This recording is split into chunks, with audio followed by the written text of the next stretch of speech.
You got it locked on Roadium Radio.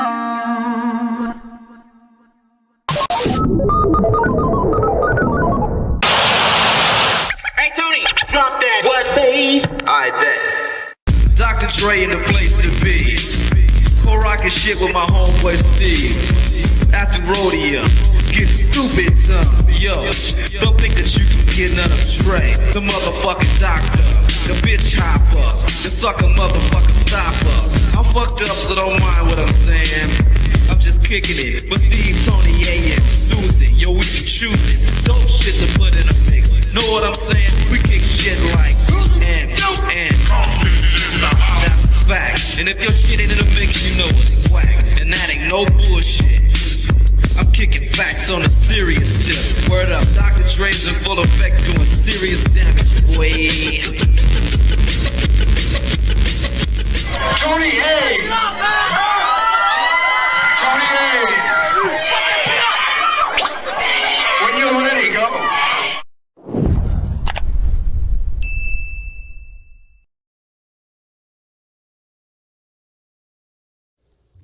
Welcome back, everybody, to Rhodium Radio, episode 159. And first and foremost, I want to say Happy Mother's Day to all you beautiful women out there, women of honor, women who deserve it. And then there's some that don't deserve it. But Happy Mother's Day, with that being said. Other than that, I want to give a shout out to Funk to the Dome out of Santa Ana. He blessed us with some shirts. You got to see the back. It's dope. You got to go to my Instagram, go on my story, and I have the front and the back. Make sure you guys follow him. Make sure you guys support him. He blessed me and my whole team with some double X's, and I'm sporting mine tonight. I kept my word. With that being said, once again, I got to give a shout out to 3D energy drinks. They blessed me with 2 cases, so I'm here to promote them and thank them for, you know what? This great one is the shiznit. Like, it's really, really dope. It's like drinking Ripple. But anyways, other than that, once again, submit your music. Many of you, when I put up that post the other day about who do you want to see on Rhodium Radio, tagged a lot of people, and emailed a lot of your music. I've already booked some of those people. I think I booked like 5 people already, just not saying who just yet, but continue to tag them and on my page, on that post, and I will get to them personally.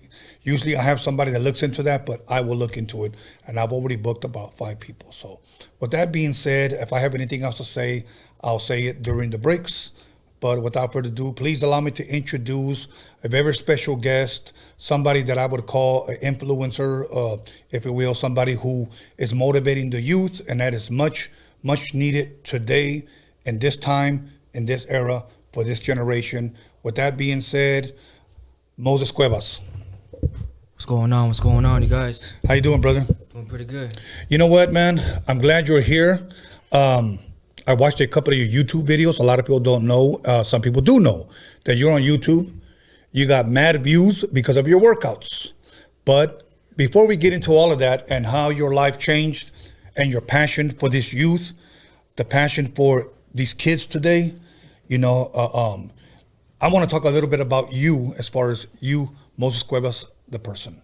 You know, like, what do you do on an everyday basis other than workout? Are you the type of guy that watches TV when you're home bored or whatever? What does Moses Cuevas do throughout the week? That's a really good question. Honestly, just working on my craft, learning. I do my best to learn something every day. Spend as much time as I can on my kids. Because that's very important also. And, you know, just taking one day at a time, really, you know. It's been the last month or so has been kind of hard because I just lost my dad. Rest in peace. Rest in peace. And a few other people actually that are really close to me. So lately I've been, you know, I went into a little slump, but you know I'm barely getting out of that. But other than that, just, you know, progressing. Right. You know, working hard on whatever it is I'm doing. You know. You know, and you know, being a father, you said you're there for your kids. Number one, that is very needed in today's day and age, because I grew up with a lot of homies that their dad was never around. Either the dad was in jail or the dad got smoked. Yeah. You know, and you said, you know what, you were going through somewhat of a slump. Yeah. You know, not only do I want to say this to you, but I also want to encourage others watching that many times we have to learn when we're going through those, if you will, those rough seasons, we have to learn to encourage ourselves. Yeah.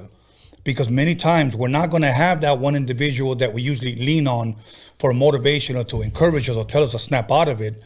Many times we have to learn to encourage ourselves. Yeah. Now, whether that's, you know, speaking to yourself in the mirror, whether that's praying, whether that's reading a book, or whether that's hanging around with positive people, you have to learn to pick yourself up and encourage yourself. And I say that to people that might have lost loved ones. For an example, today is Mother's Day.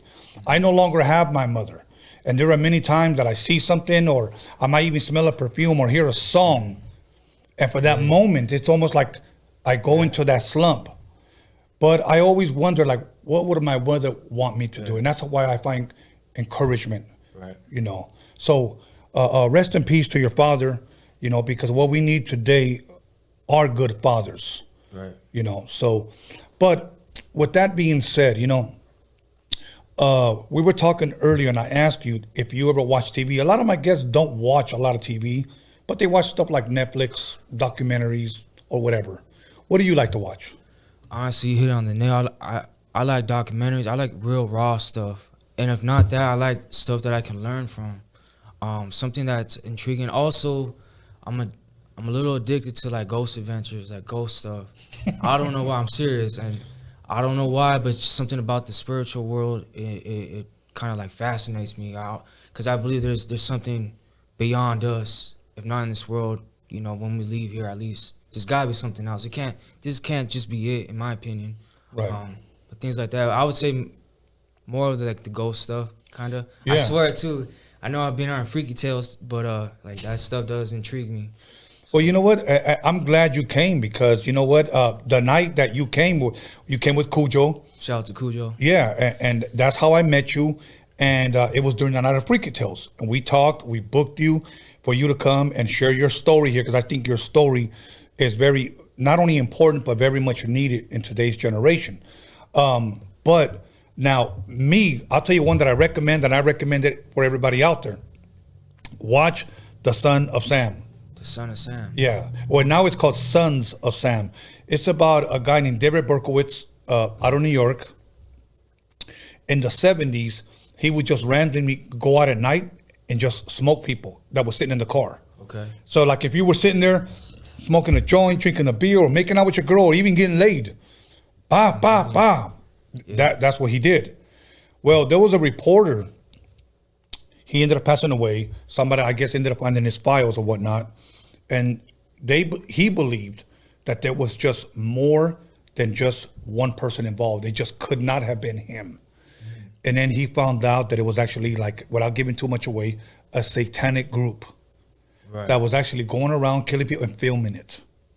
So, and selling it like snuff movies, you know. So I don't want to talk. That seems kind of, I would not mind checking that out. Sons of Sam. It was number 1 on Netflix yesterday. You know, so check that out. Oh, really? It's on Netflix? On Netflix. Right. Yeah, I'll check that out. Yeah, check that out. So I recommend it to you guys. Tell me what you guys think. I'm going to go a little bit deeper when we talk, not this Friday, but next Friday on Freaky Tales. For sure. You know, but maybe, you know, like I said, if you got some paranormal shit that you want to talk about, I could bring you on, you know. Definitely. But as far as you were saying, the afterlife, the paranormal, the unseen, I do believe that. Yeah. I do believe that. You know, so, but that's for another podcast at another time.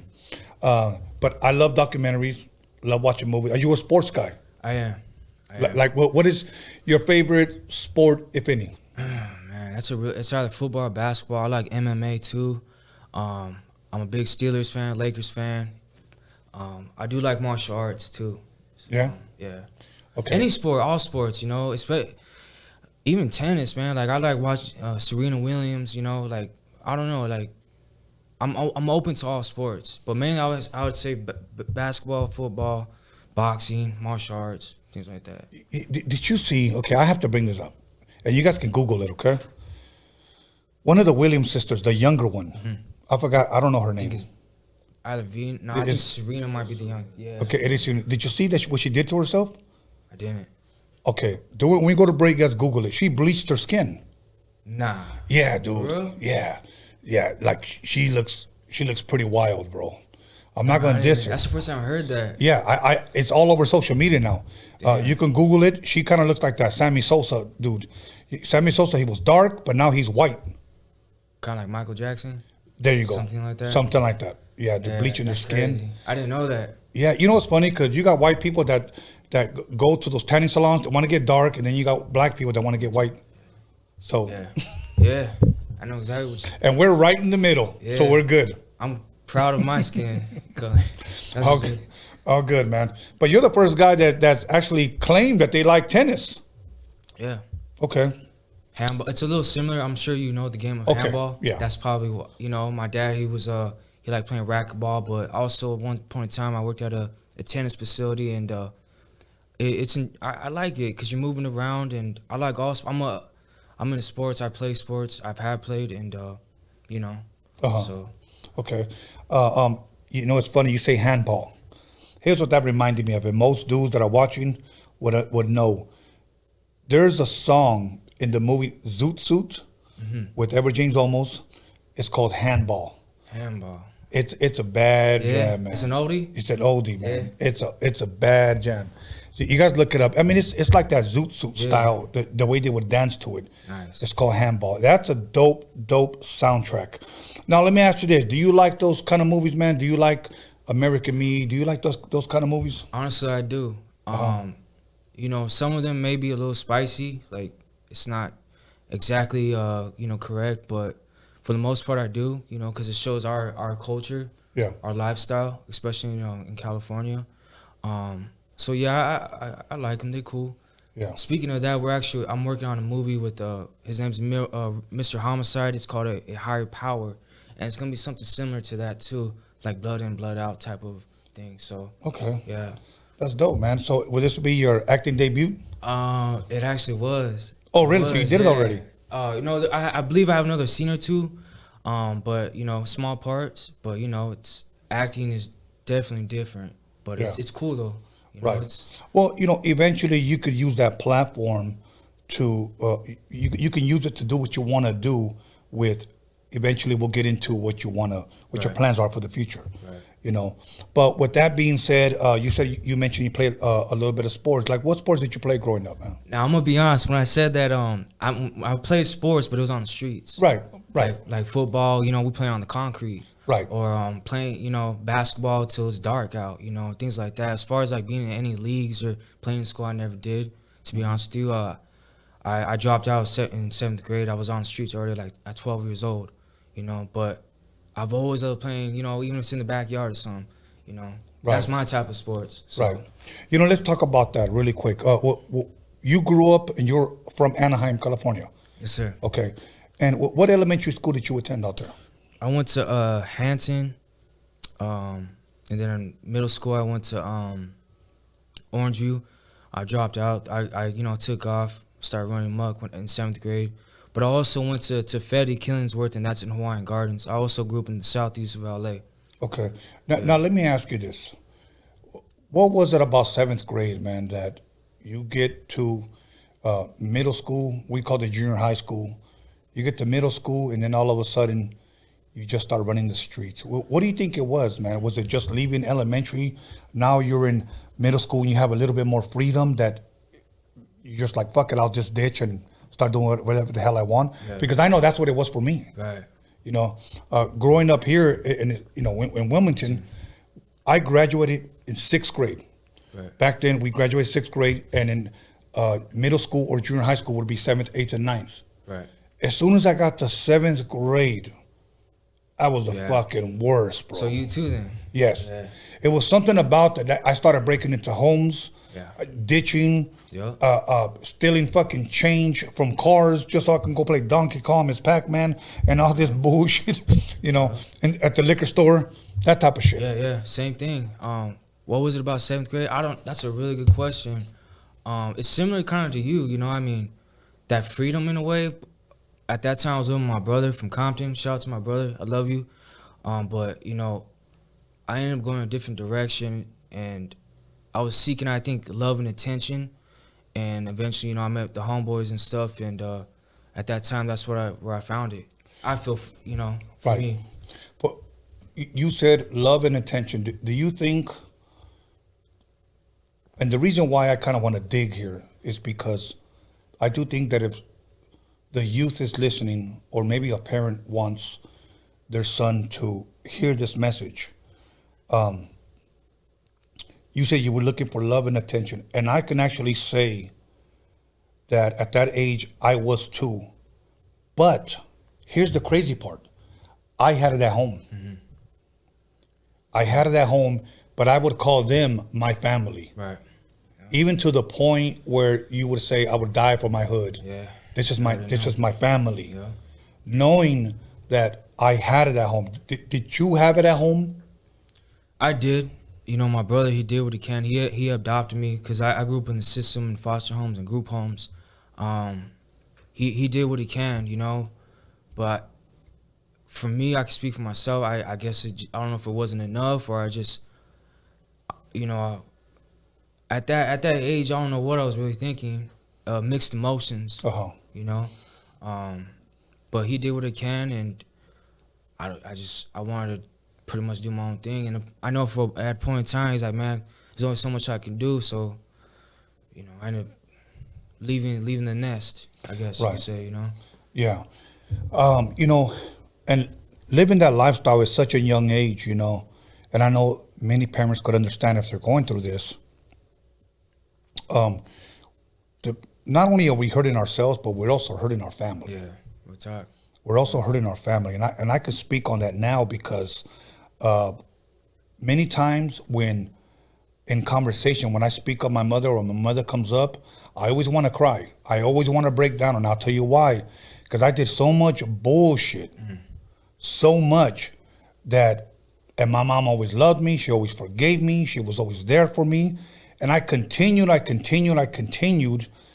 And now she's no longer here, and I have to live with that. Right. I feel you. Did you ever, if you will, go to juvenile hall, CYA? I did actually. As a matter of fact, I believe 11, 12, I went to juvenile hall for my first time. And that was for tagging on a wall. But from there on, I started gangbanging at 12 years old. I got jumped in when I was 13, and but from there on out, I was in and out juvenile hall, camps, doing the utmost, robbing, home invasions, violent things, things of that nature, Yeah, I'm sure you can relate, as a young, Chicano, or however you want. That's what it is, and it's also the environment, whatever your peers too, whoever you're around with, and but that's definitely what I was chose. But also I grew up with it though too, with all my family, because we're all gang members, whatever, however you want to put it. That's just what it is. It runs through the blood, History. I mean, am I proud of some of the things I did? No, but I'm not ashamed of it. I am who I am today, and I feel like God made me this way, so I'm cool with it. So kind of, I don't know if that answers your question, but no, I guess so. Is it safe to say that the experiences that you've had throughout your life has shaped and molded you now, where now, if you will, before we get into it, you're more on the positive, where you want to help the youth not go that route? Yeah, I agree. And I still talk to the homies, and if they're younger, I just try to give them good advice that I didn't get when I was younger. I try to be that big brother, if not like a father figure. I'm not taking that role, but they do look at me like that at times. And I do my best to lead them in the right direction, whether they're in the mix or not. I'm not gonna judge. It's cool. I love you though, man. If it's a little homeboy or a homegirl, it don't matter. I feel like that's the least I can do. Yeah. I'm gonna tell you one thing that really, really hurt me for what I did to my mother one time. I had gotten arrested because I had broken into a elementary school just to steal a bunch of shit. We vandalized the place because we were bored on a Saturday, and we just broke in and vandalized the place, and just bunch of bullshit. Yeah. Well, we got in trouble, and then we ended up getting court. And when the judge asked me, "Did you do this?" I said, "Yeah." And I remember he asked me, "Did you know what you were doing was wrong?" And I said, "Yeah." Right. And you know why I was really saying that? Because at that age, not only did I not care, but I was also saying it. And I say this now shamefully to impress the homies that were right next to me. And I was only like 11, 12 years old, you know, and my mom was right there. And then when they sentenced me, you know, it was a short term. You know, I turned around and I looked at her and I said, "Don't come visit me." Right. I said, "Don't come visit." I told her in Spanish, you know. So I go, and I'll be honest with you, I'm kind of like happy. Right. Like, I don't care. So I'm there and I start seeing like my friend, and I can still name them. I can still see them. "Hey, when the fuck you been? I haven't seen you in school. You haven't been in class, bitch. Where you been? Oh, fuck, here's where you been." Right. I started seeing like 10 of my homies there. Yeah. And so we were chilling. A couple of days passed. And then they just tell me, "Hey, Alvarez, you got a visitor." What the fuck? You got a visitor in the chapel. Yeah. I told my mom not to come. So I'm like, all right, cool, whatever. I go over there and she's right there, bro. And she sees me, has tears in her eyes. And I was just like, it was one of the hardest things for me. So I finally ended up getting released. And I remember she wasn't home when she went to the market, and I went in her room and I just started looking. I don't know for what. Right. And then I noticed that she had pictures of me everywhere. I guess she had missed me that much. You know, because let's be honest. Yeah. I don't know how old your kids are, but you wouldn't want, and I'm sure people out there watching wouldn't want their 11 or 12-year-old kid incarcerated. Because why? Because they're just kids. Yeah. And we don't see that, you know. So with that being said, you ended up going to camps and all these other, I guess. Yeah. Now when you get out, what is Moses Cuevas doing? Are you still running the streets? I was. To keep it 100, all the way up to like, I would say,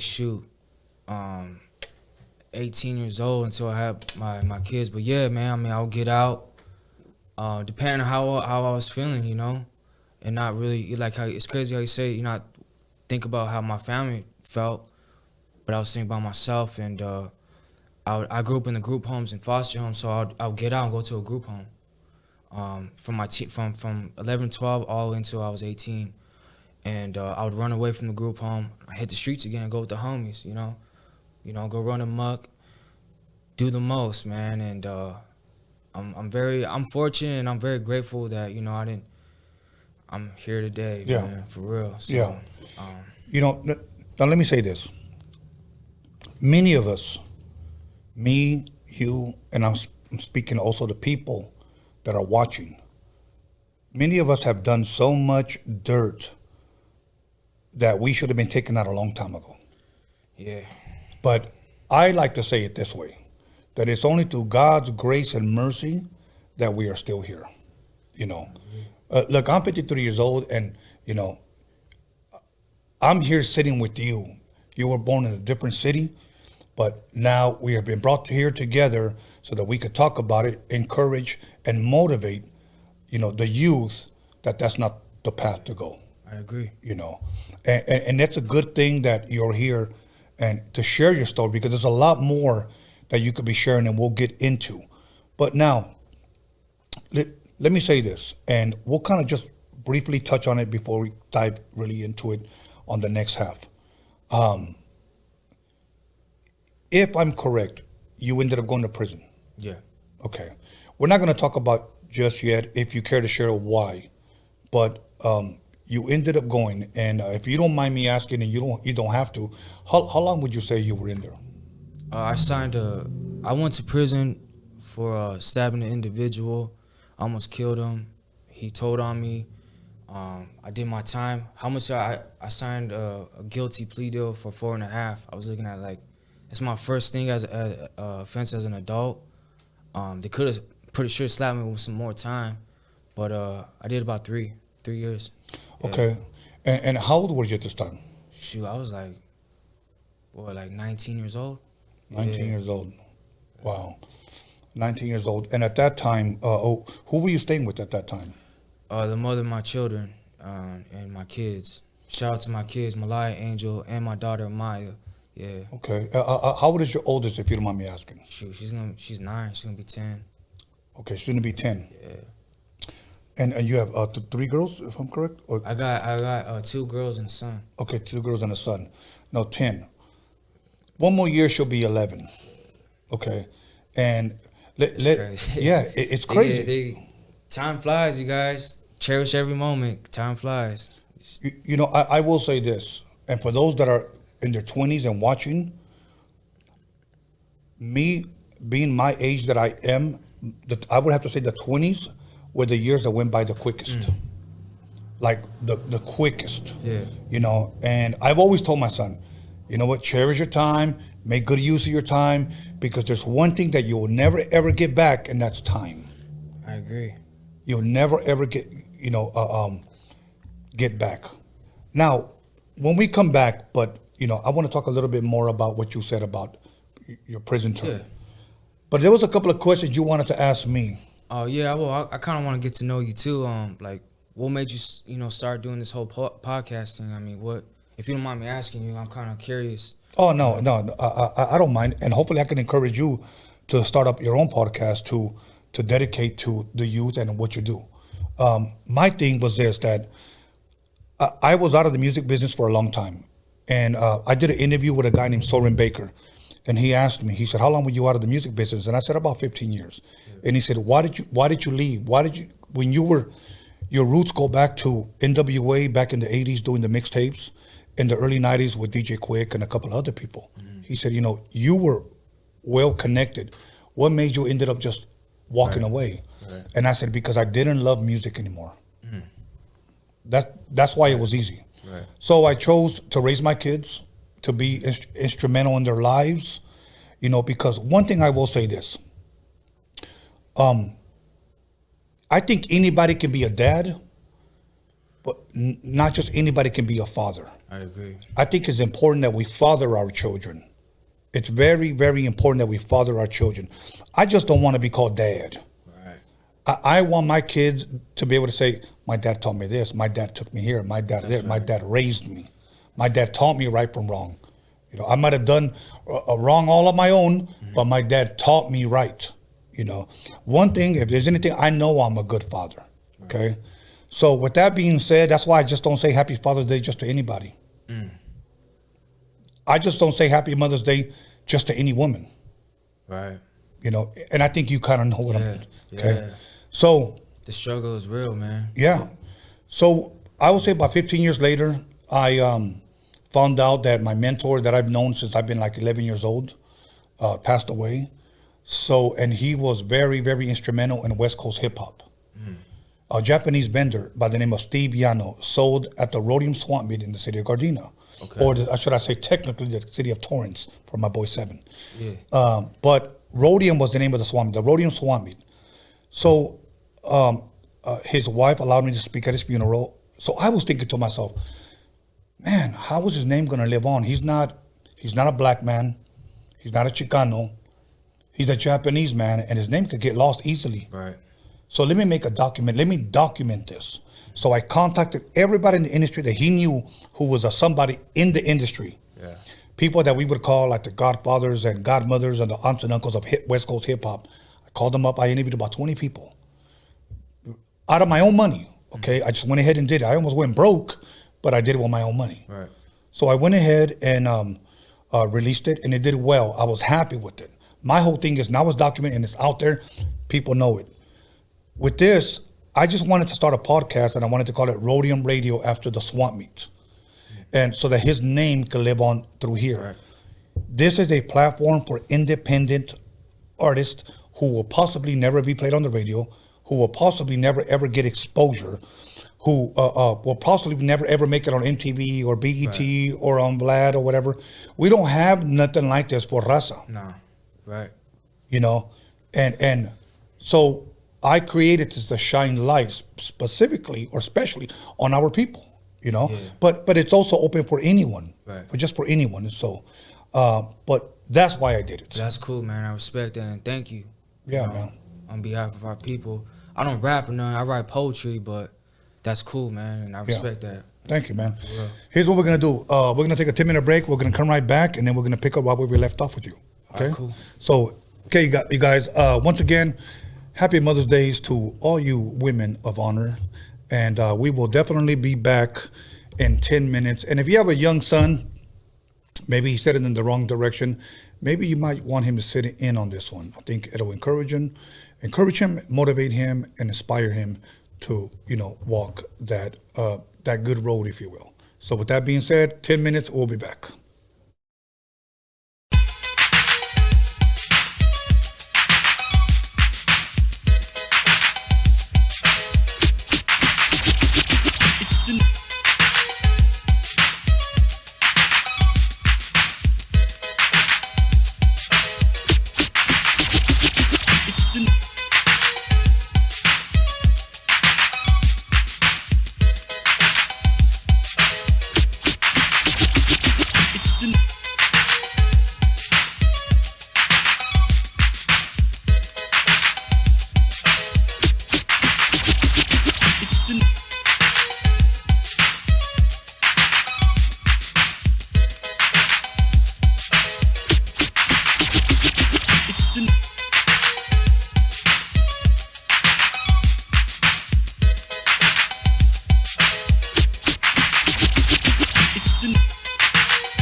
Anaheim, chilling at the Roadium with my homeboy Steve.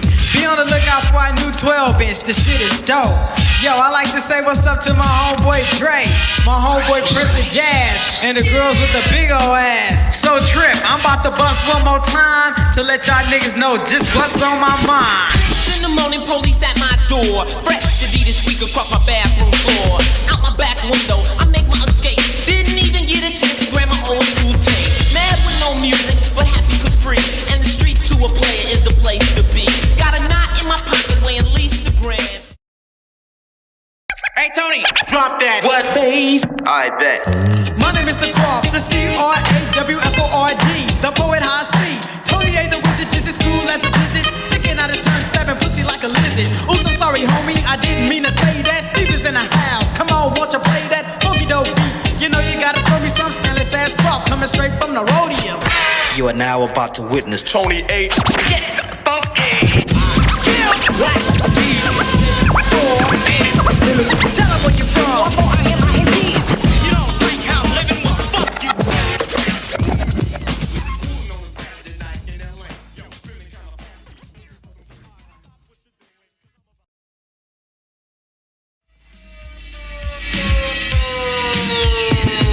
Ice Cube getting dumb at the Roadium with the funky drum, and you know my man Steve can get some. With a fool like Tony A when he plays stupid dope shit by WA. You wanna spray? Dumb motherfuckers, no doubt. And sucker DJ, get the fuck out. Tony A. What did you say your name? What did you say your name? Tony A.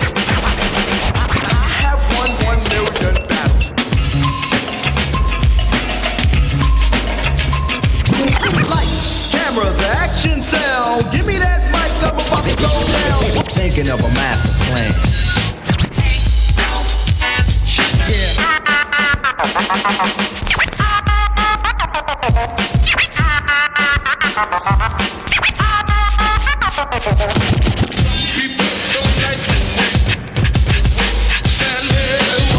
This story's funny. I met this girl and she had money. Yo, her, take it from the top. Get that shit, new chop. Power move on. If you mess with me,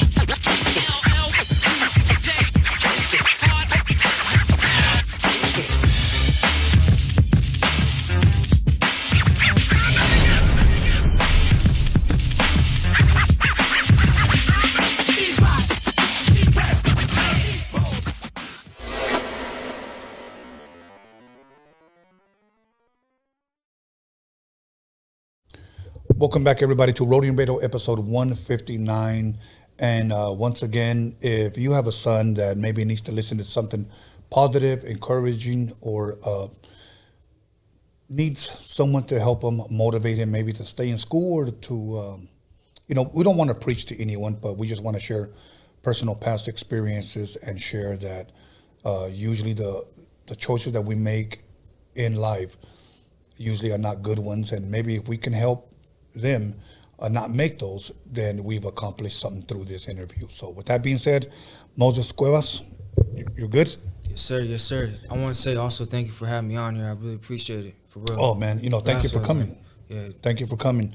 When you told me that what you wanted to share and how you motivate and encourage and how you loved and have the passion for the youth, I said to myself, you know what, that's what we need, especially at a time like right now.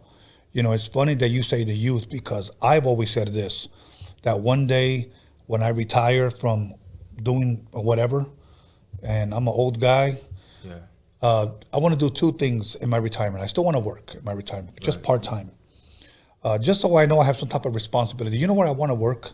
I want to work either at a museum or at a library. Okay. And I'll tell you why. I like that, though, especially with the library. Yes. I like that. It's different, and to me, a lot of people wouldn't even do or choose that, but I like the library idea, definitely. Yeah. And the reason why is because I want to be around the next generation. Right. And help point them or lead them or educate them, right? In the right direction, because I know for a fact when I was in school, I truly believe that if I applied myself, I possibly could have been a smart kid. Yeah. But that's the key word right there. I never applied myself. Mm-hmm. and I always let my family down. You know, so I want to bring it back a little bit, and whoever's listening, I want you to share what happened with that altercation with that one individual that ended up getting you incarcerated.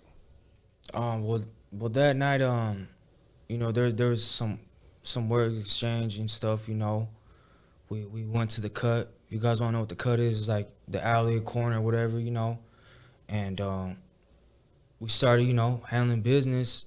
And I remember at one point in time, I still remember to this day that we're boxing, whatever, and I could talk about this because I already did my time, and you know, it's done and over with.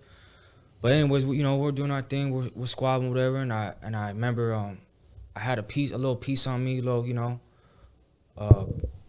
pocket knife, shank, wherever you want, and I pulled it out and I started, you know, I stabbed him or I plugged him a few times, you know, and people ask me, well, why'd you stab him, especially in a fight? Well, the way I grew up, I was taught, like, if you run into an enemy, and I've been through experiences in situations where you're trying to kill the enemy. That's the mindset when I was younger, you know, especially when I was out there on the streets, to keep it 100. And yeah, you can fight and all that, but you think if my enemy, if they have a gun, they're gonna put the gun down and want to fight me? No, they're gonna shoot. They're gonna want to kill me. Yeah, like on some real shit. Like, but so my mind, I remember at that moment, is I wanted just to defeat, destroy my enemy, you know. And I remember at one point in time that he was walking away, and I even thought a split second in my head, like he was telling me, you're tripping, you know, whatever. He was holding his chest or his stomach, and I even thought, like, I'm gonna run back on him and get him a few more times. You know, those thoughts did cross my mind, but I'm glad I didn't, because he probably would have passed away, you know. You know, things happen. I'm glad he's alive, to keep it real, you know. Otherwise, I probably would not be here, and I wouldn't be doing what I'm doing today. I also got kids, and I probably wouldn't be in my kids' life. You live and you learn, you know, and that's what pretty much happened that night. Yeah, that was the mentality you had at that time. Yeah. You know, at that age. I was a little older, Tony, but, you know, we're from the hood, like the radio, and, you know, sometimes, I'm sure you're older, but you still got a little, to me, you'll always have that little bit in it. For me, yeah, we could do right. We got a family, doing right in society and all that. But to me, it's in the blood. You know, you know, it is what it is. But at the same time, I'm doing my best to do right. You know. Right. No, that's. I'm just being honest. You know. Well, I'm glad that he lived, and I'm glad that you're here. And so, obviously, he called the cops. Yeah. And you get arrested. Mm-hmm. You go to court. You get sentenced. Okay. Now, would you say that in there, is that when your life began to change, or was it when you got out? I would say both, to be honest. And you know what? I haven't really shared this with anybody, but it became surreal and real. Like, it made me like, what the fuck? When I hit the county jail that night, and I had someone tell me in the holding cell, in the holding tank, some fool, he's like, man, what are you in here for? I told him I stabbed some dude. He's like, is he alive? And I looked at him when he said that. I'm like, damn, I don't even know if he's alive or not. At that moment, I didn't even know. So that kind of hit me right there, like, damn, I could be in here for a very long time, if not the rest of my life. So that right there was a definitely like a damn, you know? Yeah. What can we do, you know? Yeah. What's one thing that, and once again, because we're here to for you to share your story and for you to educate the next generation, what's one thing, if anything, that you've learned being incarcerated? You know, did you educate yourself? What was one thing that you learned from there? I did. I will say it is a waste of time, but it is if you want to be. And I don't know if that makes any sense, because I did my best in there. Because where I was at the time, they didn't really have, as far as like educational stuff, they didn't really have like things to teach you. So what I did for me is I went out there and got it, as far as like reading, studying. Like I tried to obtain my GED, I wasn't able to, because the teacher was like, she wasn't on it at that time to get my GED. But like things like that, you know, in reading, I read a lot to, you know, mentally prepare myself, not be more advanced and learn, you know. I might as well make the time worth it. I'm do something with myself, you know, so. Yeah. What was, when you were released, what was one of the first things you did? Obviously, you got out. You said, I'm going to go get some tacos, visit friends. What did you do when you got out? I was with my kids, the mother of my kids. Shout out to her. Happy Mother's Day, too, if you're watching or not. She picked me up. I was with the kids, my kids. Honestly, getting something to eat, man, some real food. And she made me, it was enchiladas or tacos or something. She made me a homemade plate, though, you know, so. You know, we had a little apartment at the time, and you know, it was just a great feeling to be home with the family and, you know, enjoying food with the kids. And it's the things we take for granted sometimes, you know. Now I'm going to ask you somewhat of a weird question, and somebody that's been incarcerated probably won't understand why I'm asking this, but I'm going to ask. Did it feel weird being out? It did, and I'm be honest and keep it real, like, you know, some of the things I seen and I did in there, because in there you gotta either be a sheep or a wolf, and that's just a part of survival, just like the streets. And I was a wolf, you know. We got, you know, when it's time to handle business, it's just a part of, you want it, like, it's either you're gonna get it or you're gonna get got, you know. And I had to survive, and I did, but yeah, man, I mean. You know, it's funny you say that because... and I'm not saying this just to sound hard or nothing like that, but that's what it really was, you know. And I told myself, I'm going to make it home, you know. Right. I still got a chance, you know, and that's pretty much what it was. You know, I told my son this. He was playing football. I said, either you're going to be a hitter or a hittee. You know? And it's the mentality that you take when you're in there. Either you're going to get punked or you're going to push back. Yeah. You know? So I understand that. The reason why I asked that, in case somebody's listening wondering, Tony, why would you ask something stupid like that? It's not stupid, and I'm going to say why. I had a homeboy that killed someone at the age of 16. Mm-hmm. Just got out after 31 and something years. Yeah. Okay, 31 and some change. Yeah. And I saw him. I was the last one to see him go do what he was going to go do. Mm-hmm. I saw him, you know, and...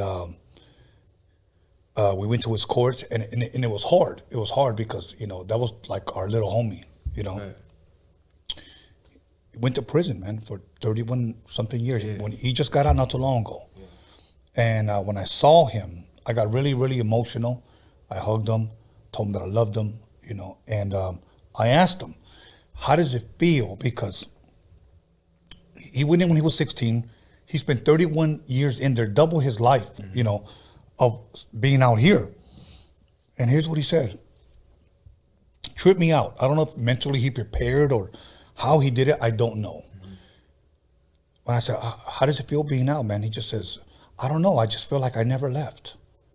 Mm-hmm. He came back to the hood. And I said, really? Interesting. And I said, but everything's changed. I said, he goes, yeah. He said, but I'm married now. And I think maybe that's his wife brought him comfort. Maybe, I don't know, showed him pictures. I don't know.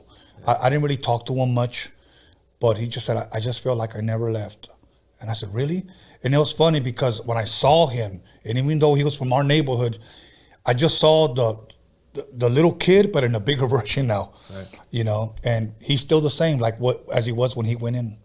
Yeah, you know. Can I, if you don't mind me asking, I want to say something, like, and I want to say this, like, to the young generation, even if you're older too, my age, if not older, I want to say personally, fuck prison.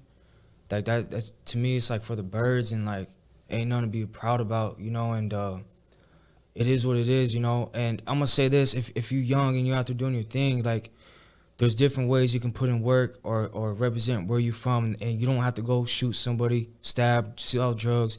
You can go to school, get a job, and you can still represent where you're from, open up businesses, you know, provide for your community, or represent just your family, take care of your family, and still represent where you're from. I just want to say that, you know, and there's many ways you can represent or put in work, and it don't have to be on some negative BS. Yes. You know, I want to share that, though, because I feel like especially with social media these days, like it can be poisonous, you know, to the mind and to the so-called lifestyle, you know, and you know, there's a lot of ways you can do it. That's all, and I just want to share that real quick.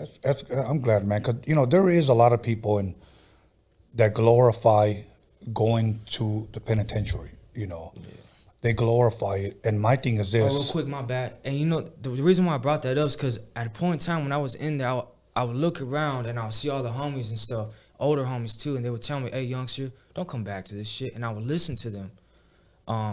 But I would look around and be like, man, this is what it really is. You want to be in here for the rest of your life with a bunch of other men, getting told what to do by CEO or this and that, you know, eat the food, the same shit. Like, I was like, nah, man. I'd rather be out enjoying life with the kids, the families, the friends, the home, you know, but enjoying life, like actually enjoying it, you know, and that was kind of also eye-opener, like looking at the cells, man, fuck this, you know, and that for me, I would look around and just think like, man, nah, yeah. And I'm glad you're sharing that because there are people that are almost like proud, like going to the penitentiary is a badge of honor, you know, and I don't get that mentality.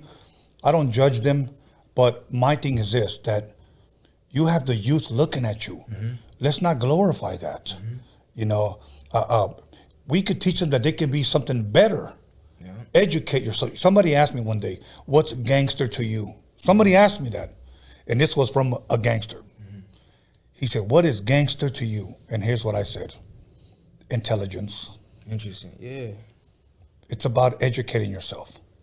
So educate yourself, and that's one thing that I not only preach to my children, but also want to preach to this generation. And that's why I chose to say, you know what, I want to work with kids when I retire and walk away from all of this. You know, and I met grown men in there, and you know, good, solid camaradas, you know, but I'm gonna keep it real. Like some of the homies, they're afraid to get out from doing so much time because it's a whole different world out here. And to me, I think a real man, you know, you're gonna take care of your responsibilities, regardless if you have kids or not, or family you don't. It's hard out here. Don't get me wrong, it's very hard. You know, I think it's easy to mess up out here, especially getting out. I know when I first got out, I would get discouraged because I couldn't get a job. You know, I had all that on my record, and I would tell the employer like, yeah, I just got out of prison, like, but I'm trying to do something myself, and it was discouraging. And I thought to myself like, man, now I see why a lot of us go back. Right. Because it's hard to get a job, but nah, man, anything is possible. You just gotta keep your head forward and keep pushing no matter what. Right. So. No, and you're right. And I'm glad that you're saying that because I know people that got like 2 or 3 felonies on their record and cannot get a job. Like they are literally begging agencies. Yeah. And some of them lie. And I was one of them, to keep it real. Yeah. Like, but my philosophy is there's too many jobs or hustles out there. You go out there until you find one, and that's what I did. I'll go door to door, not in a literal sense, but agency to agency, or I'll ask, you know, and you just gotta keep going, man. Right. But now think about this for a second.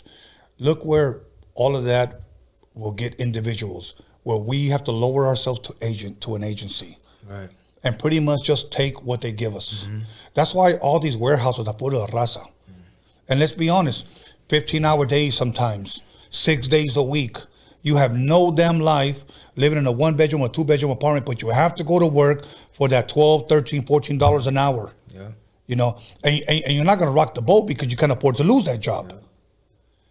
Yeah. And that's why I think it's important for us to pretty much educate the next generation that this is not the way, you know, to go. Yes, so now, and you know what? I'm so happy for, you know, my friend that he got out and he's married, and if I'm correct, his wife has kids, but he sees them as their own. He goes bike riding, and it's almost like when I see him, it's almost like he never even went to jail. I don't know how fast he adapted to being out here. Right. You know, my homie who has a business gave him a job. Nice. So he's doing good, you know, and that's what we need to do is also help those that have just gotten out, that want the help, that really need the help, to give them a good start, you know. Yeah. Shout out to him too, man, your friend, you know, that's doing good, man. Keep up the great work, straight up. Absolutely, man. Maybe one day I would like to bring him in here. I just don't know if he's willing to talk about that, you know. But with that being said, now you get out, and people have seen your YouTube videos. You're in great shape. You love working out. Let me ask, when did that start? That started while I was visiting my mom in New Mexico. One day I had a Obama phone, cheap little cell phone, and I went on YouTube one day and I seen the little camera plus sign to upload a video, and I'm like, man, I'm gonna check this out. I'm gonna try it out just to see what it was, and I seen that you can upload a video, so I'm like, okay, well I'm gonna do a few pull-ups and share some wisdom. Yeah, I was still young at the time, but the whole goal and purpose of it was just to help someone out, whatever they're going through or possibly their situation they may be in at that time. So that's pretty much how it started. And there's been a few times where, man, like F YouTube, I wanted to like leave it alone because I do like my privacy. Because once you start getting that platform, you're putting yourself out there. And I do have a family and kids, and I do like to like keep my stuff private, you know. But I'm glad I stuck with it, you know, and I'm doing things today that I never thought I'd be doing, man. So it's been a blessing all around. Now, straight up. When you started working out, when you first started, were you fit enough to do the things that you wanted to do, or did it take a while? I was fit. I was good to go because, again, it goes back to my childhood days, you know, running around the apartments, on the streets, you know. So I've always loved to run. Like, I've had some type of, like, endurance or some type of athleticism. You know, I was fortunate to be blessed with that. Who knows, if I would have stuck with sports instead of, you know, going the other direction, I could possibly be in the pros. I don't know. Who knows? But I've always, you know, was involved in activities as far as like sports or something. So that's always kind of helped me stay somewhat in shape. Right. Juvenile hall, I was working out, and I also learned that from my dad, and rest in peace. You know, he taught me a few things too. So, cause he was in prison. He's also a gang member. He was in prison. But, you know, our times when we bond, it would be working out or playing handball. That was our bonding. And shout out to him, man. I love you, Dad. You know, so. Yeah.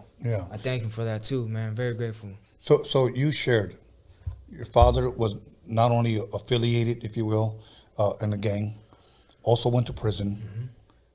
And then it almost seemed like, in a sense, you followed his steps. Yeah. The good thing that you're doing is that you're breaking that cycle so it doesn't go over into your children. Yeah. You know, because I know you know that you wouldn't be able to sleep knowing one of your children would be. Nah. You know, see, and that's one thing we have to think, and I want our visitors to, our viewers to look at that.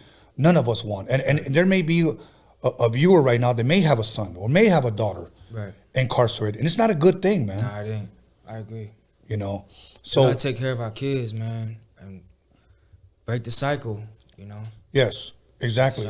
Break the cycle. You know, this one man told me this years ago, and he said he saw me with my children, and he said, "Take care of your children." This is an older white man at a mall. All my kids were small.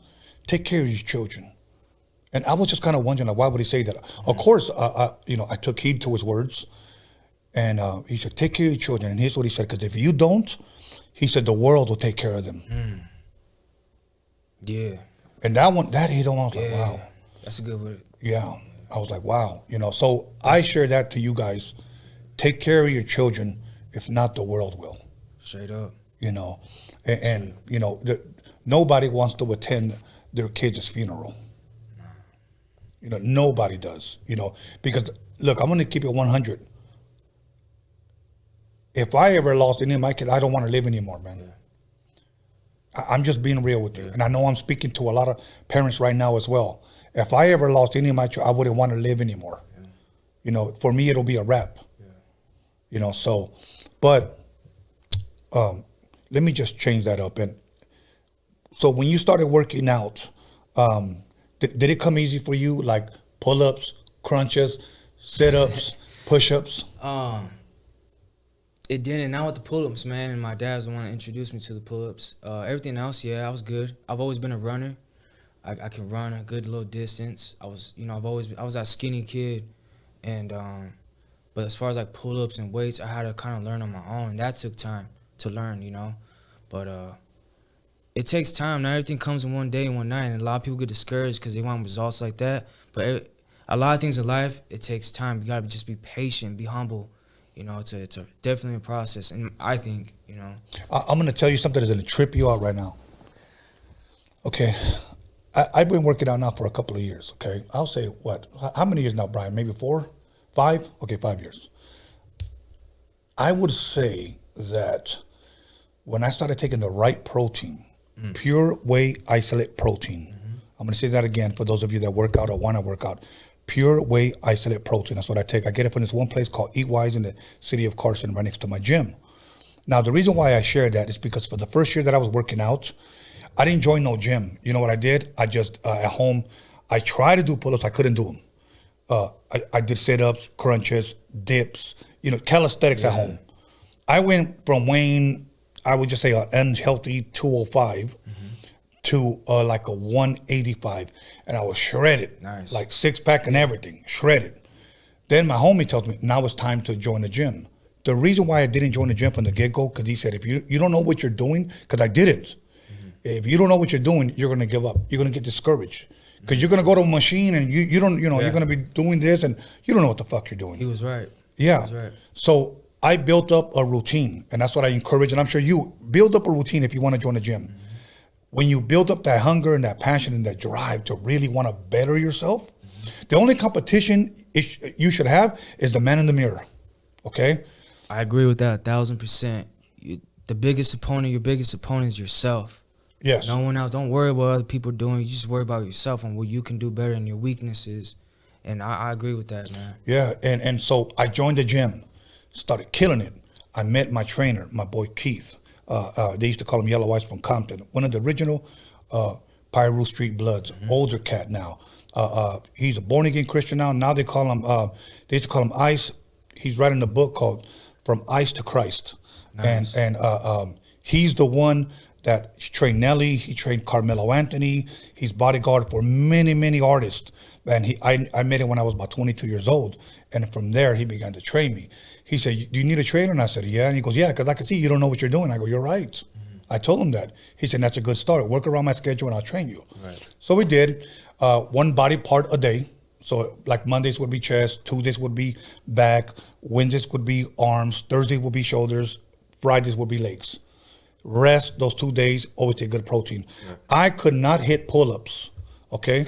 I could not hit pull-ups until I started taking the right damn protein. Now, that's one of my favorite shit, bro. Yeah. I go all the way, hang, pick yourself all the way up.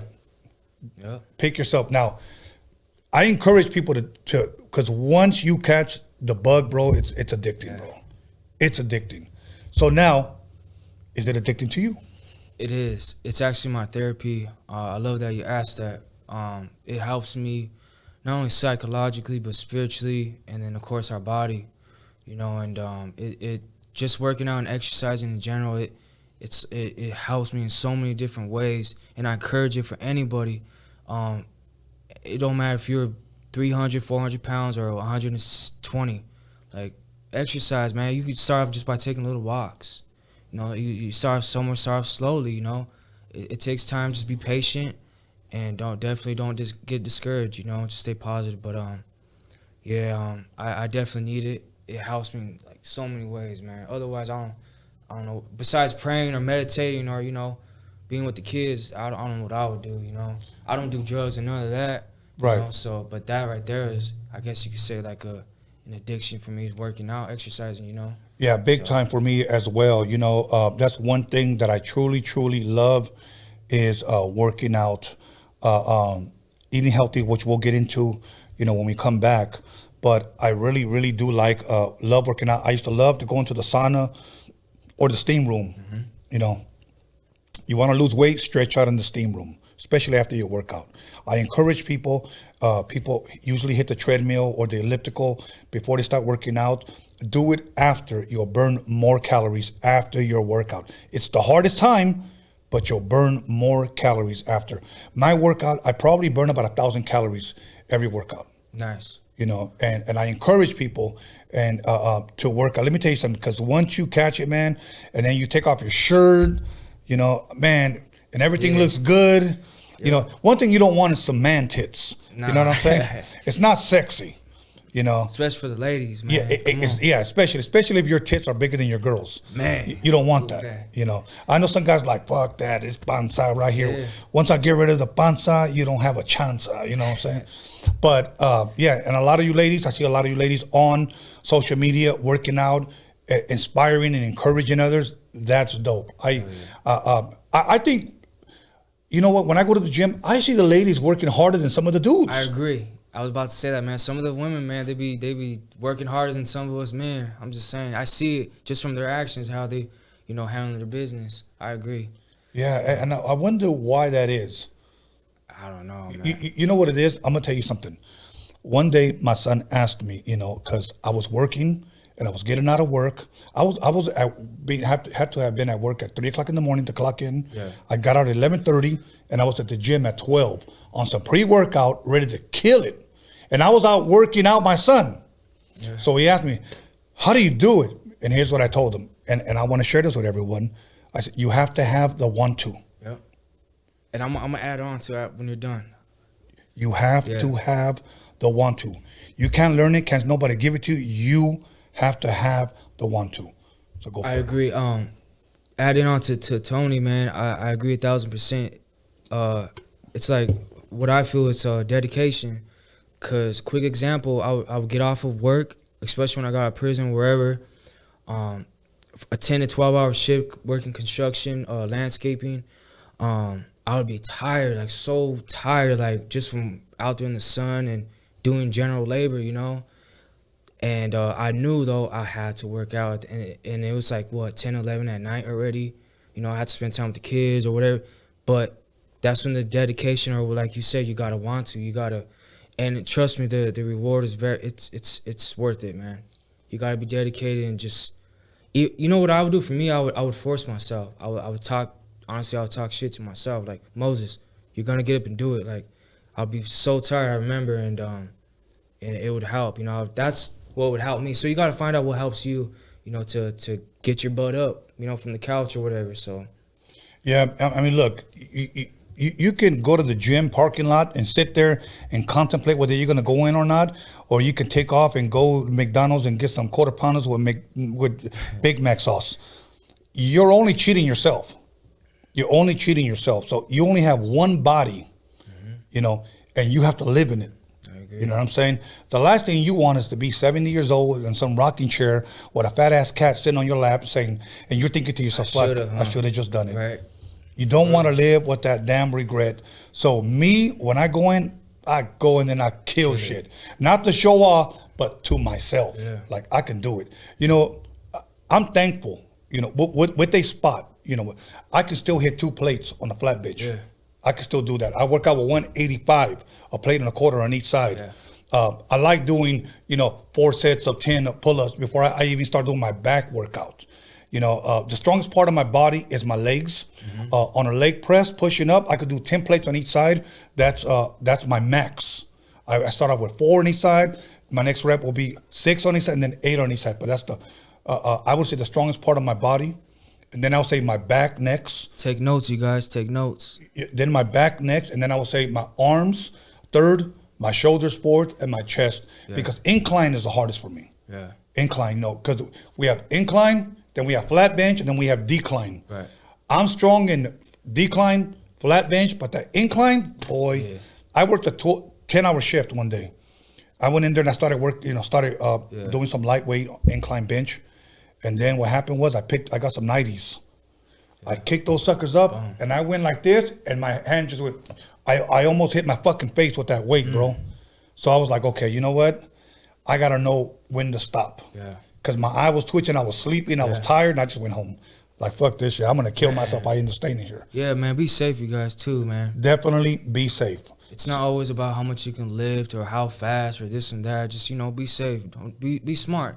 Be smart, because injuries is a real thing, and it can affect the rest of your life, if not your career and whatever you maybe do, you know. So yeah, be careful. Yeah. So we're gonna take a break. We're gonna come right back. I want to talk a little bit about healthy eating, and then what can people expect from you 2021. For sure. All right, cool. Okay, everybody, once again, call somebody, text somebody, and slap the shit out of somebody. Let them know that Moses Cuevas is in the motherfucking building, and we'll be back in 10 minutes.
call somebody, text somebody, slap the shit out of somebody. Let them know that Rhodium Radio is live up in this biatch.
Tony A, chillin' at the Roadium with my homeboy Steve. Be on the lookout for our new 12-inch. The shit is dope.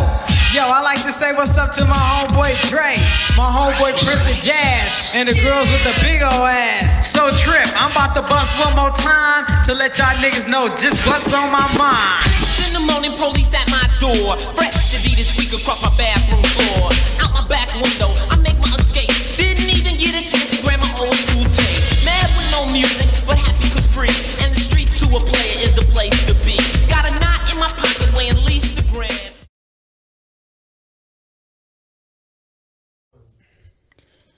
And welcome back, everybody, to Rhodium Radio, episode 159. And I am your host, Tony A. the Wizard. And I am talking to Moses Cuevas. Anaheim is in the building. Anaheim, stand up. Orange County, yeah. Shout out to Orange County, LA, all of California. All good. All good. You know what? I want to talk about one of my favorite subjects. You know what that is? Yeah. Food. Okay. Okay, one thing I need to tell people, not only is working out good, but if you plan not only to build muscle, to look lean, get cut up, you gotta change your eating habits. You have to change your eating habits. You can't continue to go to McDonald's after a workout. You can't continue to eat a burrito chile verde before the workout, you know. So here's what happened with me when I began to work out, and then you can kind of tell me your stories. So you're gonna have two different point of views, okay? Me, I was told, stay away from Mexican food, and to me that was the hardest. Because Mexican food, some of the best Mexican food, is the best food in the world, at least in my opinion, okay? But you can't eat pork and try to look lean. Maybe you can on a cheat day, because I believe you're allowed to have whatever you want on a cheat day. But here's what I did. Since I had the want-to, I went cold turkey. No more soda, not even no more orange juice, no more coffee. Try to cut out all sugar. That's just me, but I have good willpower. Right. I can do that. For some people, well, I need my coffee, or I have to, little by little. I'm just telling you what works for me. Right. Okay, so once again, what worked for me. No more white noodle. I went from white noodle to wheat noodle, okay? I went from white rice to brown rice. Right. Now, I'll be honest with you, I couldn't tell the difference. Or even from white noodle to like vegetable noodle. Yeah. I couldn't tell the difference. Yeah. And the reason why I stayed away from white rice is because white rice turns into sugar in your stomach. Right. It's actually bleached from the brown rice. Really? Yes. I didn't even know that. Yeah, it is. So brown rice, and then no more white bread.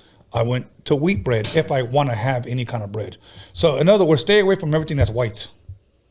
That sounds kind of funny, but yeah. Yeah. So, and I want to tell you something, okay, you guys? If you want to lose that beer belly, that panza, that gut, that flubber, honestly, one of the quickest ways to lose it, stop drinking. That's facts. Facts. Stop drinking. Because all that is just fucking yeast, and all of a sudden, your ass is going to be this big eating from taco trucks, okay?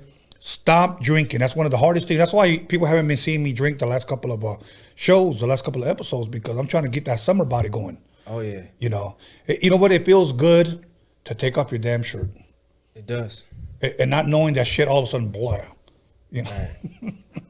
So that's what I did. I changed all my eating habits, you know. Like, for an example, in the morning, I would make myself an oatmeal. You know, and many times I probably wouldn't even put no sugar in it. I would just put like fruits. Nice. You know, yeah. Either a banana for potassium or some strawberries or whatever, you know. Right. And then for milk, if I wanted to put any milk or drink any milk, I always drank a lot of, I drink almond milk. Okay. You know, so that's what I don't just drink regular milk. I had stopped drinking. And here is the number one thing, and I believe you'll agree with me. Water has to be your best friend. It is. That's my philosophy too. Is the water, man. To me, people want to talk about supplements, this and that, but in my opinion, water is like the best thing you can use, drink. Our body needs it, and to me, it's very important. Is staying hydrated, but of course with water. So Yes. I'm with you on that. The water, man. Definitely staying hydrated, man. You end up feeling good. It's almost like you're on this natural high that your body's hydrated. It's almost like you don't need anything. Like you have endurance, you can keep going. Even at my age, bro, I still have that. Like, fuck yeah, I'll do a couple of more reps. I'll do this, you know. And I love it, man. Once again, I take the right protein, you know. And like for me, my metabolism has never stopped. Right. It's still going. And good thing is that my kids have my metabolism. Right. Now, some people take 1 drop of iodine in the morning. And the iodine is to speed up your metabolism. Yeah, is that them little drop? Yes. Little things? Okay. Yes. Yeah. It's not going to give you more than what it's just going to give you exactly what your body needs. Right. It's 1 drop of iodine. You put it in a small cup of water and just drink it every morning. And it gives what your body needs. Now, the iodine, you know, the battery of your body is your thyroid. Okay. The iodine feeds your thyroid so that it can speed up your metabolism. Right. You know, people have wondered, you know what, I can't lose weight. Many times because our metabolism has slowed down. Right. Thank God that mine hasn't. You know, but water not only flushes you out, but keeps you hydrated. You know, you're pretty educated on all that, man. You should, why not become a trainer or something, man? For real. Maybe one day. That's good stuff. Well, you know, the thing is, it's because I took time to educate myself. Right. And I'm going to tell you what inspired me. And that type of stuff is worth, you know, investing in. Is our health, our life, like. Yes. And then to pass it on is like, it's a win-win no matter what. You know what? There was a saying that my boy would always tell me. Invest in yourself. Invest in yourself. Some people say, well, you know, I don't want to buy a pre-workout.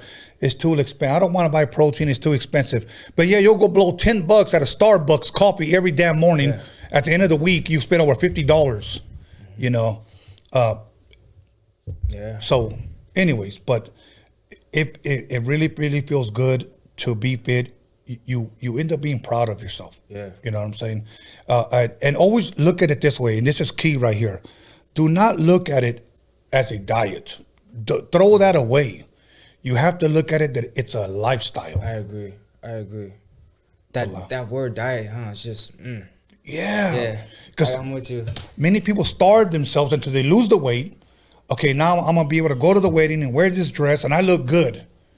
And then guess what happens? They end up gaining it all back. They end up getting all marrana like the way they were before. It has to be a lifestyle. But with that being said, say you eat great 6 days a week, you're allowed that 1 cheat day. Yeah. Man, I remember in my mind, I said, I'm not going to have a cheat day for an entire month. Right. At the end of that month, oh my God, I was freaking dying, bro. Yeah. I remember I went to a restaurant and I ordered some damn pancakes, a salad, some nachos, and some hot links for my damn cheat, and a shake. Yeah. I was just dying because I needed that. Yeah. So now I'm just down to 1 cheat day a week. So tomorrow's my cheat day. What you gonna eat? Well, it's not really so much cheat. Every Monday I like eating sushi. I'm a big time sushi guy. But I am gonna drink some sake. Yeah. Sake, it's a rice wine. I'm gonna have to try that one day with you. Imagine drinking, for those of you who don't know, it tastes like hot vodka. Really? But it complements the food. So I can't eat sake just like, let me get some sake. No, I have to with it? I have to have it with sushi. So I'm gonna have to try that one day. Sashimi salad. Look, here's one of my meals. It could be grilled salmon, with some brown rice. Salmon. Yeah. With some grilled asparagus, some baked sliced sweet potatoes, or some steamed vegetables. Right. Or if you don't want the fish, you can have the chicken. Man, some of the most delicious food I ever had was some healthy food, bro. Nice. For real, I agree with that. Same here. Now, I've been talking my ass off. I'm sure people are probably saying, Tony, shut the fuck up. No. I shouldn't talk like that. We probably got some youngsters. But did you have to change your eating habits? Yeah. Especially, I learned more, and actually when I was incarcerated, but I kind of, when I got out, I stuck to Because I think in there we only eat like 2,500 calories a day or something like that, around there. So I stood on that because I came out cut up and lean. And to me, depending on your goals, because I remember not too long ago, actually, I was trying to bulk up. Right. You know, so that's a different avenue, you know. Depending on who you are and what your goals are, you know, there's a lot of different ways. But in my opinion, definitely on what you eat is key also, as much as like working out. There's a lot of different ways you can do it. Mine and Tony's way may not help you or work for you. So like, you know, find out what works out best for you. Because in my eyes, like our bodies are a little bit different. Majority is probably the same, but we're all built a little differently. And of course your goals or whatever. But definitely what you're eating. For me, it was my favorite diet or lifestyle or the shit I eat is like high protein, as far as like fish, you know, beans or like rice. I mean, depending, you know, what else? Just a normal, even like soy, like, but and then I like, fruits and vegetables, of course. You know, it's almost, you know, they say the more color on your plate is a little better, you know, but it all depends on your goal. I mean, so. Depending on what I'm shooting for, because not too long I was trying to bulk up, getting more weight and muscle, you know, and it was a whole different meal plan. Yeah. No, that is very, very true, because I've known people that eat like meals 5 times a day. Yeah. I know some people said eat small meals throughout the day, but when you're bulking up, I know a lot of guys that were trying to eat like meals 5 times a day, because you know they were burning so much. And always remember, a little bit of carb is good. Like, for an example, bread is good.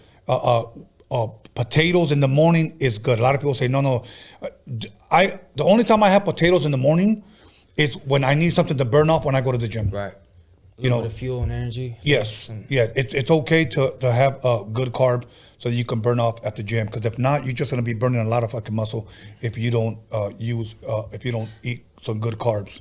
You know, but once again, water. Sometimes I put a little amino acids to change the little flavor of the water, and I drink it. It makes the water a little bit more flavorful. So that's what I do. And I love working out with my son. I don't try to go heavy unless he's there and I know he's going to spot me. Yeah.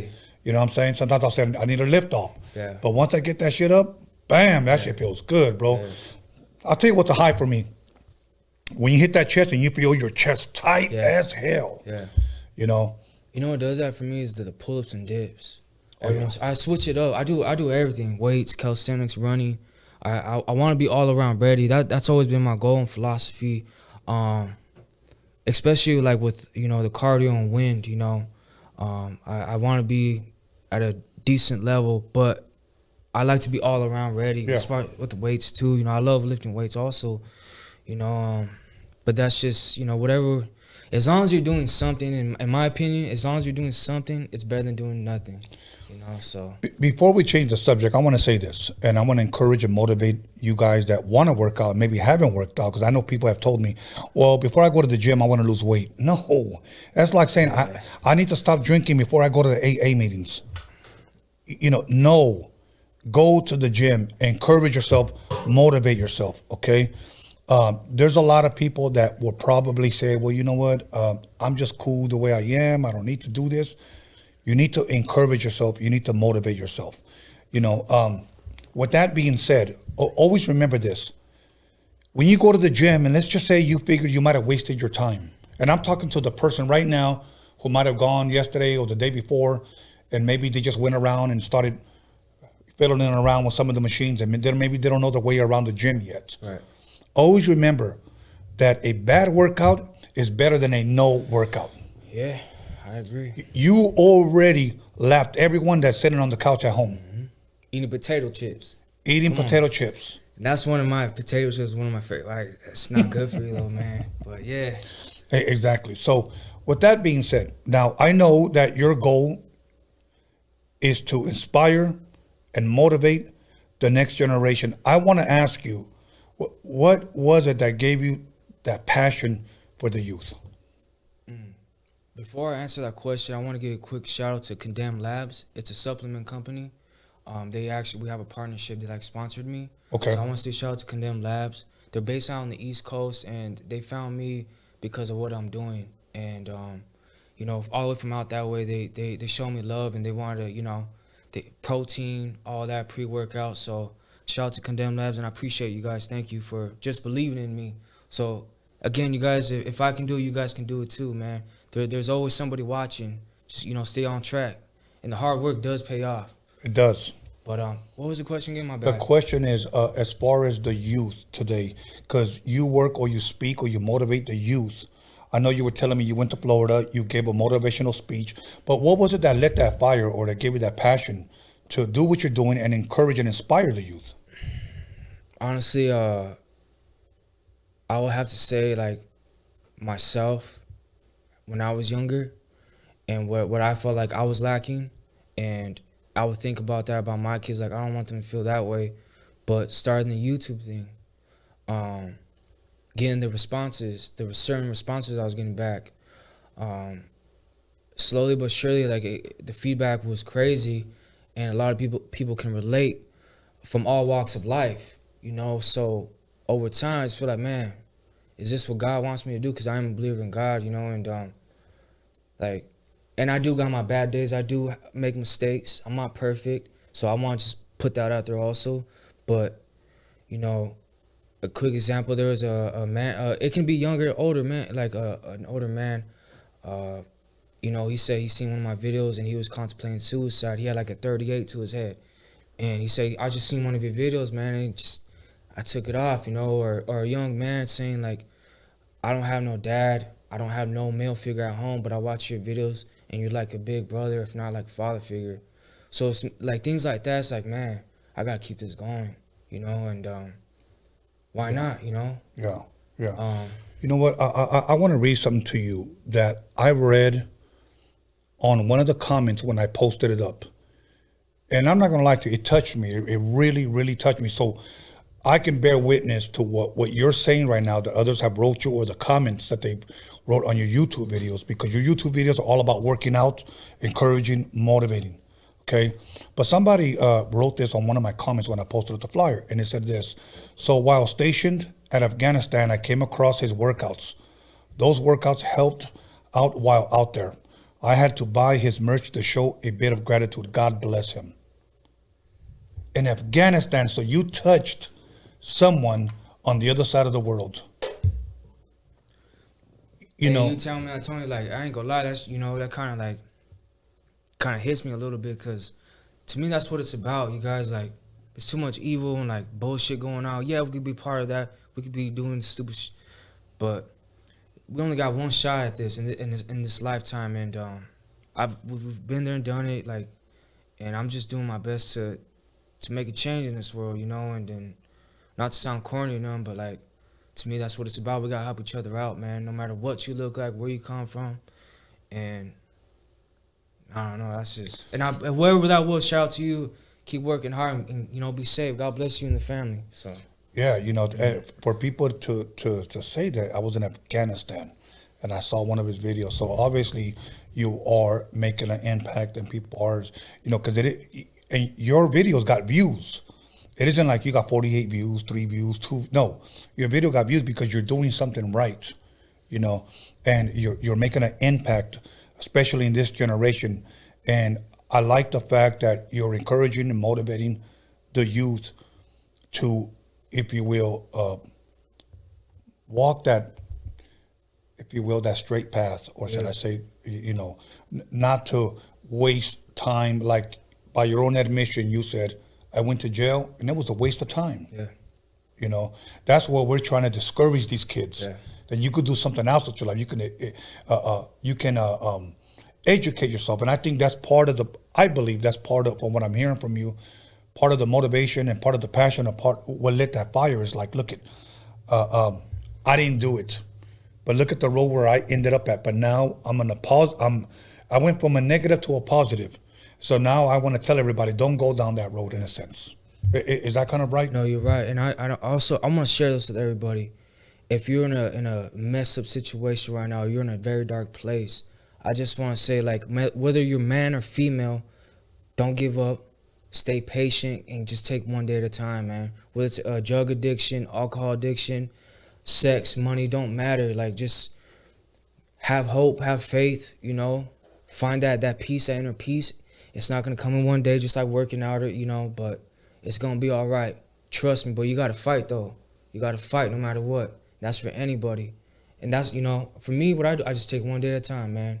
And I do my best to stay positive. We're gonna have ups and downs, but fight, just fight. That's, you know. Yeah, and like I said, you have to find that strength within yourself to encourage yourself, you know, because there's times, even me, sometimes I pull up to the gym, you know, and I don't want to go in sometimes. Sometimes, you know, you have those bad days that you don't want to go in, but once you go in there, once you get your workout done, feels great. It feels great. There's been times, mostly when there's a death in the family, that I go through that dark time, you know. But even then, you have to pull yourself together, because there's people looking up to you, like my family. You know, they look up to you, and you're the one that's got to drive this ship. You know, you're the one that's got to lead them. So it's important, as head of the house, as the husband, to as the man of the home, you got to lead the family. You know, you got to lead the family. That's to go along with what you're saying. If somebody is going through a hard time, you know, I've never have had a drug problem because I've never taken drugs. Thank God. I've never had anxiety attacks. I've never gone through a depression. I thank God for that. So many times when people tell me that they go through these things, I find it very hard to relate, but I still try to be there and help them and encourage them. You know, one thing I tell people: never make a major decision while you're going through a storm. I agree. Someone once told me that too, man, and that's the truth. I'm with you on that. Yeah. Yeah. It's. Now let me ask you this, because before we went live, I began to ask you, what is one thing that Moses wants to do or accomplish, or if you will, what do you want to come to fruition in the future? As far as, do you have any ideas? Do you have any goals? Do you have any visions? Well, the most important thing is you know, continue to inspire and motivate to anyone and everyone, to be there for my kids. You know, make my dad happy, rest in peace. God also, because he gives me life every day. But just to show our people, if not our people, all people, that it don't matter where you come from, your background, how you came up, that anything is possible if you believe. Even if you have a bad background, like, anything is possible, man. You just gotta believe in it and put the work and effort in it, you know. But I want to open up a gym. If that's not only that, I have a clothing brand also. It's called Eternal Legacy. You guys see, I'm getting paid off YouTube now just by doing something I love to do, which is working out and sharing my experiences. TikTok's paying, like, they're, you know.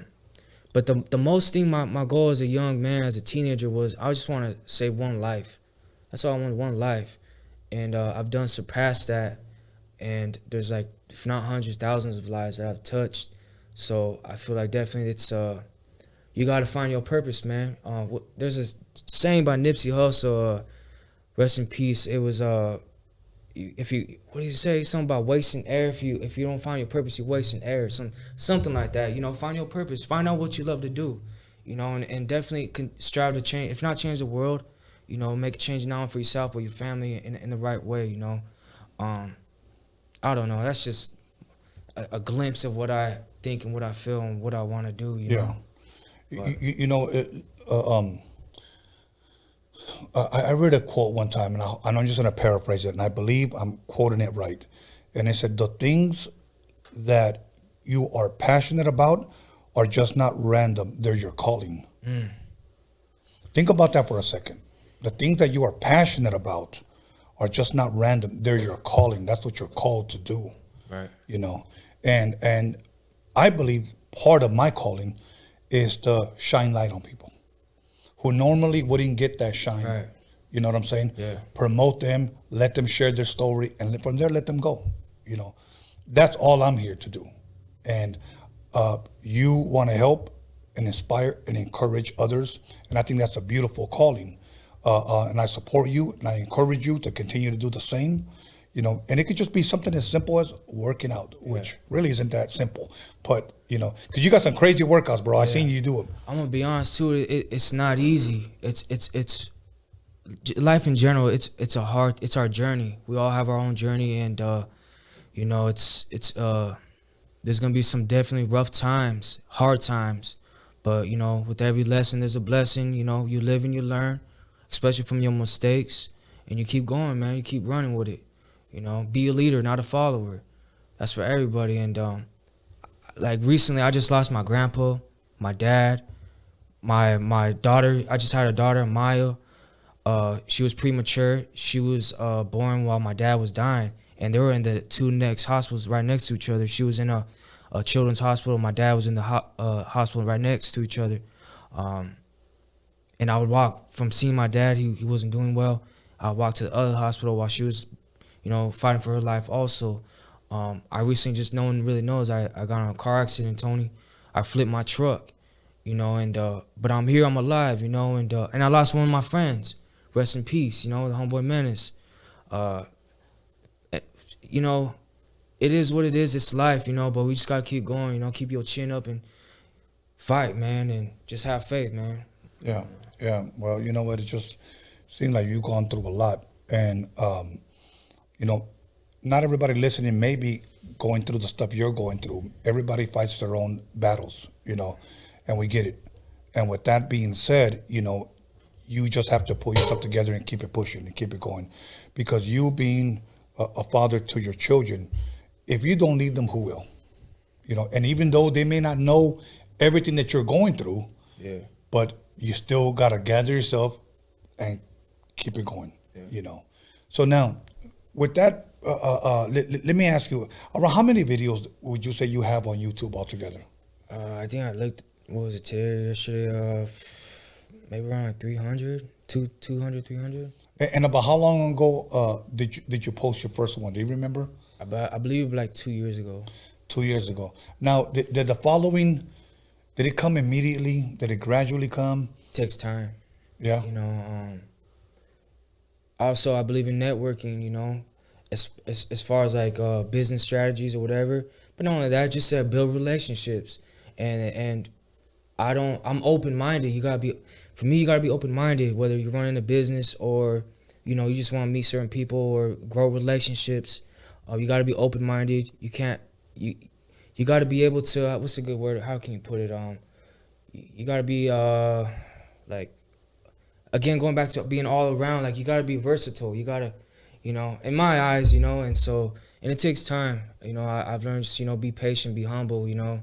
There's gonna be days or times, whatever business you run, there's gonna be some slumps or whatever, but you know, just be patient and keep working hard, and eventually, you know, there's light at the end of the tunnel. And I think, you know, and if it don't work, there's always something else out there, you know. So. Yeah. Now, I know your vision is to one day, or your goal is to open up a gym. Okay.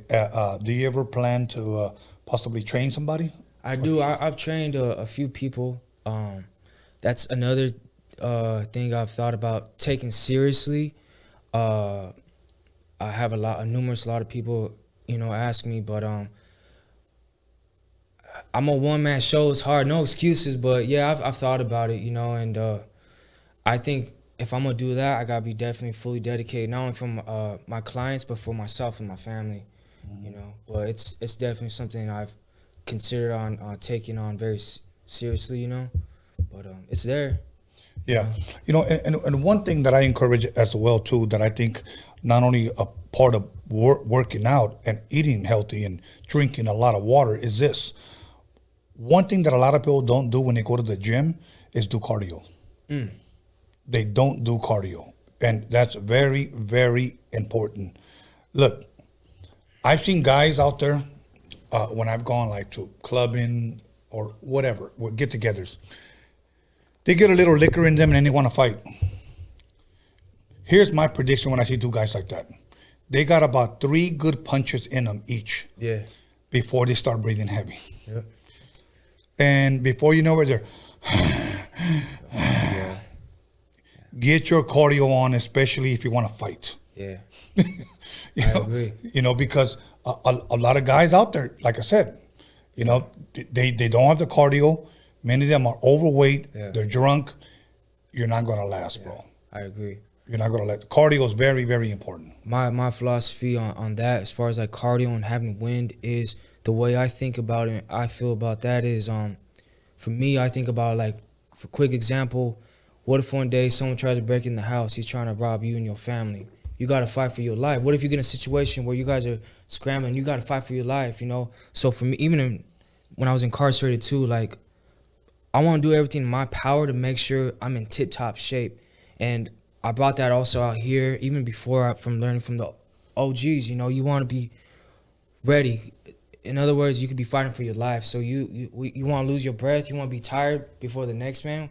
That, if that makes any sense, that's what I'm saying. So be ready, man. That's all. I mean, you never know. You might have to fight for your life, or not even that. You might maybe hanging off a building, you know, and you get tired or whatever. You might have to run to save somebody. I don't know. Right. You just, the car is important. It pays to stay fit, you know, to stay, to have that stamina. That's what you're saying. Yeah. It's important to have a stamina. And, you know, especially for people, I'm talking about people that still live in the hood. Yeah. You know, you never know when somebody's going to try to break into your house and defile your wife or your kids or whatever, and then you throw 3 good punches and then your ass is done. Yeah. Nah, that shit ain't going to happen. You come break into my motherfucking house, guess what? You're not leaving alive, bro. You know, so I'm going to strip your ass butt naked and hang you upside down and, you know what I'm saying? And use your ass as a punching bag. That's what I'm going to do. So, and then call the cops and said, you know, that. Anyways. But yeah, with that being said, anything else, man, that you want to bring up, that you want to talk about, maybe that I didn't ask you? Anything? Anything you want to promote? I just want to say, well, I'm Moses Cuevas, whoever's tuning in barely now, whoever's, you know, it's a pleasure to meet all you guys. Thank you, Tony, too, for having me. But I also want to just say, you know, like, whatever dreams you guys have, whatever race you are, don't matter, upbringing, you know, go with it, man. Do what you love to do. You know, do what makes you happy. Make sure don't be stupid, of course. Be smart about it. Right. But anything is possible. Invest. Learn as much. One of the best things I've learned is learn as much as you can. Learn. Even if, because to me, I think we're all unique in our own way. Whether you're a homeless person, to a millionaire, to someone that works at the cash register, to someone that works at a amusement park. I feel like we all have something to give to this world, and we're all unique in our own way. What is it, Moses? I don't know. That's on you to find out what that is, you know. So yeah, man, just enjoy life, man, and do the right thing. And again, we only get one shot at this, and that's it, you know. So that's right. You know, how many homies have we had that possibly didn't even see 20 years old? A lot. And I'm blessed and fortunate to be here. Yeah. With that being said, you said it, and I'm going to piggyback off of what you said. If you're going to dream, okay, you know, if you have dreams, work till they come to fruition. But if you're going to have dreams, let me encourage you, dream big. Dream big, honestly, and go for it. Go for it, especially some of you youngsters watching right now. Your parents are there to help you, motivate you, and encourage you. They're there. They love you. Dream big. 'Cause let me tell you something. I know parents want to see their kids succeed. So if I'm speaking to you, believe me, your parents love you. Listen to them, okay? But dream big, okay? And that, I always tell people, when people ask me, you know, how do I find out what gift I have? Like, what gift? The best answer that I can give, because many people could have one, people could have 2, 3, maybe could have multiple gifts. I knew that I was gifted in DJing. I knew that I was gifted in producing music, so music all around. Right. You know, I like to believe that I'm gifted in directing, because that's what I want to do as well. Really? I've already directed my first documentary. I'm directing my second documentary, the Chicano rap documentary, and now I'm going to be. I've seen that. Yeah. And now I'm going to be directing, you know, videos. Okay. So with that being said, my thing is this. People say, well, how do I find out what I'm gifted in. The best answer that I can give you is what comes easiest to you. Honestly, what comes easiest to you? Some people will say, well, it's been playing the guitar. Right. That's maybe one. Keep going, and that will open up more doors to maybe something else that you'll say, right. Okay, you know what? I'm good at this too. I'm gifted. I'm a natural at that. Some people, it's athleticism. Yeah.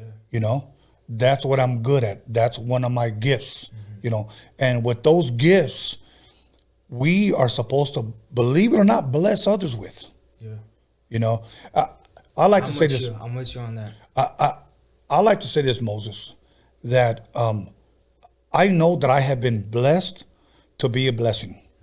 Because one day when I leave this earth and I slip into eternity, I'm not taking nothing with me. Right. So why hoard everything to myself right now when I can bless others? So I understand when you say I encourage and I motivate and I help others, because you found out the true meaning of it is better to give than to receive. Because giving, in a sense, is receiving. You know, I'm not all about, you know, it's all about me. It's not about me. Right. It's not about me. And when we, if you will, grasp that, now we become, you know, we start becoming blessed. You know, I'm going to shut up after this, but I'm going to share one scripture that I read many years ago. And this is pretty much like my secret in a sense. And I found it in the scriptures. And it read, "For whoever exalts himself, he shall be humbled. But whoever humbles himself, he shall be exalted." It is the opposite of the world. The world, if you just look on social media, se creen mucho. They build themselves up. I'm all this, I'm all that, I'm all this, I'm all that. And then one day it says, you're going to be humbled because you're lifting yourself up. Okay? Really humble yourself and allow God to lift you up.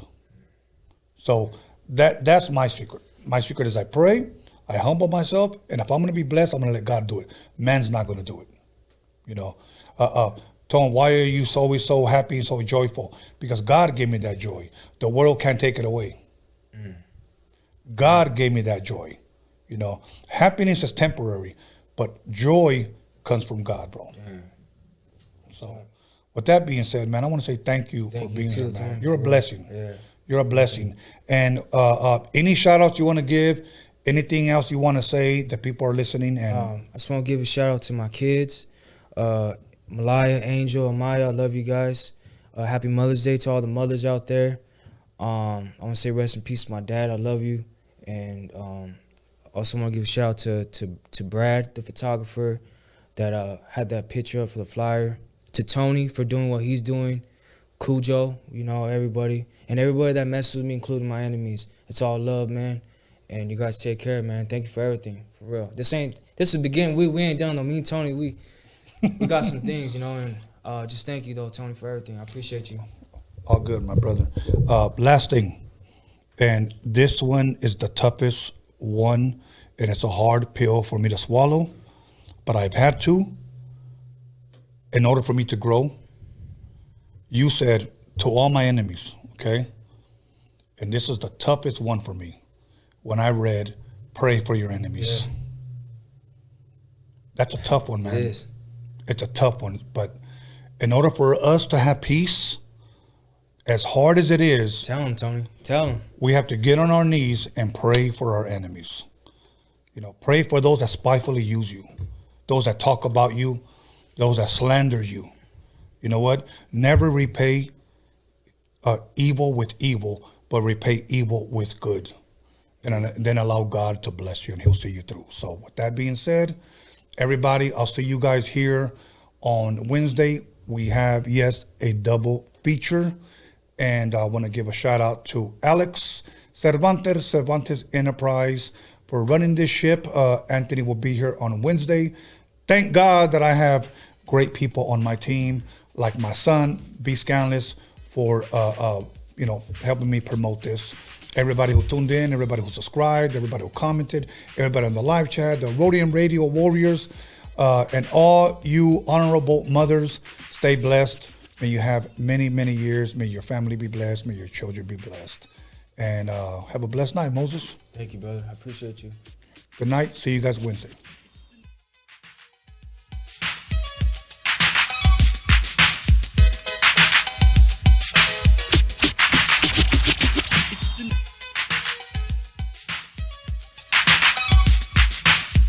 You got it.